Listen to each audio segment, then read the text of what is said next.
Belarusian President Alexander Lukashenko recently claimed Wagner Group troops stationed in his country are itching to fight in Poland, a NATO member.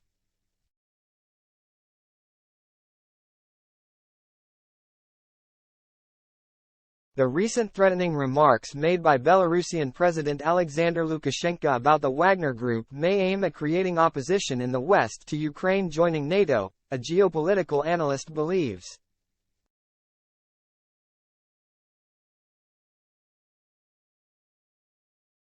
Irina Sukerman, president at Scarab Rising, downplayed the importance of Wagner as a paramilitary militia while stressing it remains a useful tool in Moscow's information warfare.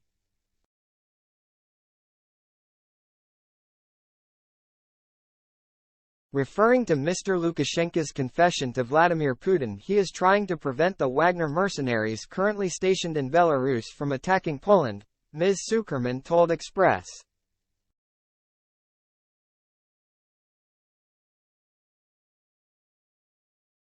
Co.uk. Wagner's purpose is at least as much information warfare as it is its military utility, possibly more.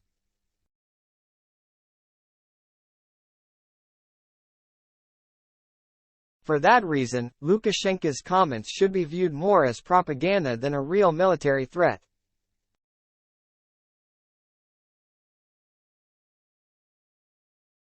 The analyst noted the high number of casualties experienced in Ukraine by Wagner, with the group's leader himself, Yevgeny Prigozhin, previously saying he lost some 20,000 men during the months-long battle for Bakhmut, suggests any confrontation with Poland would end with Wagner being wiped out immediately.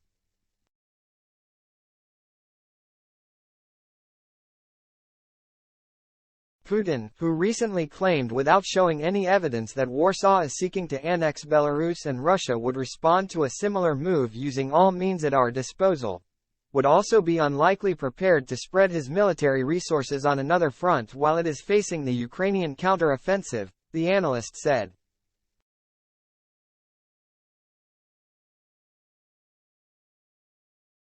She added, Lukashenko's aim then is to deceive the Western populations into opposing Ukraine's entry into NATO or outright discontinuing any sort of support for NATO presence in Europe, and possibly to divert attention from the real goals of Wagner presence in Belarus.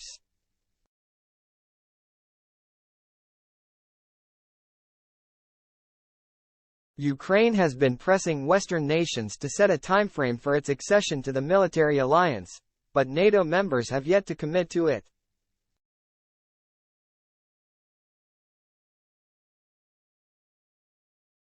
Despite the coup attempted against the Russian military leadership by the paramilitary group in late June, Ms. Sukerman believes Wagner is still linked to Russia and would not act without explicit but covert direction from Putin.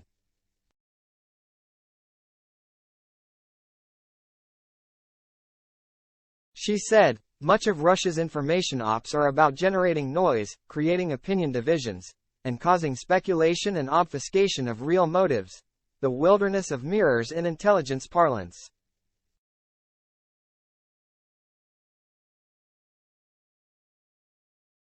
So what then is the real threat here? Russia has been at the forefront of working to influence popular opinion including in Eastern Europe and turning it in its favors.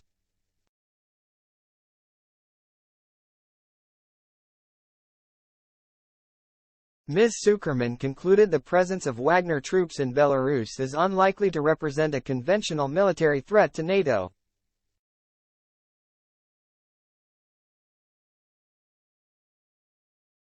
But this doesn't mean Mr. Prigozhin's men won't have the potential to be damaging to Poland and elsewhere, albeit thorough intelligence gathering and disinformation efforts among other means.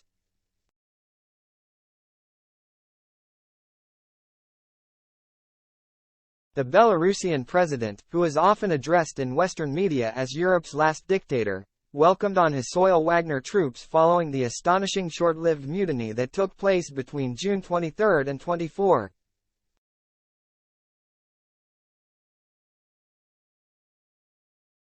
During a face-to-face meeting with Putin last weekend, Mr. Lukashenko, one of the Russian president's closest allies who played a key role in the invasion of Ukraine last year by allowing Russian troops to pass through Belarus, said he is beginning to be bothered by the PMC Wagner, asking to go to the West.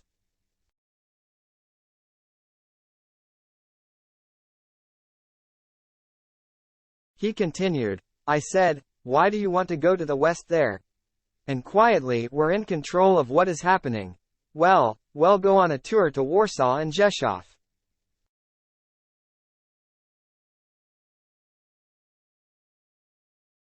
Mr. Lukashenko added he is keeping these forces in the center of Belarus as agreed as part of the deal brokered following the attempted coup, and that he would not like to redeploy the forces to Poland because they are in a bad mood.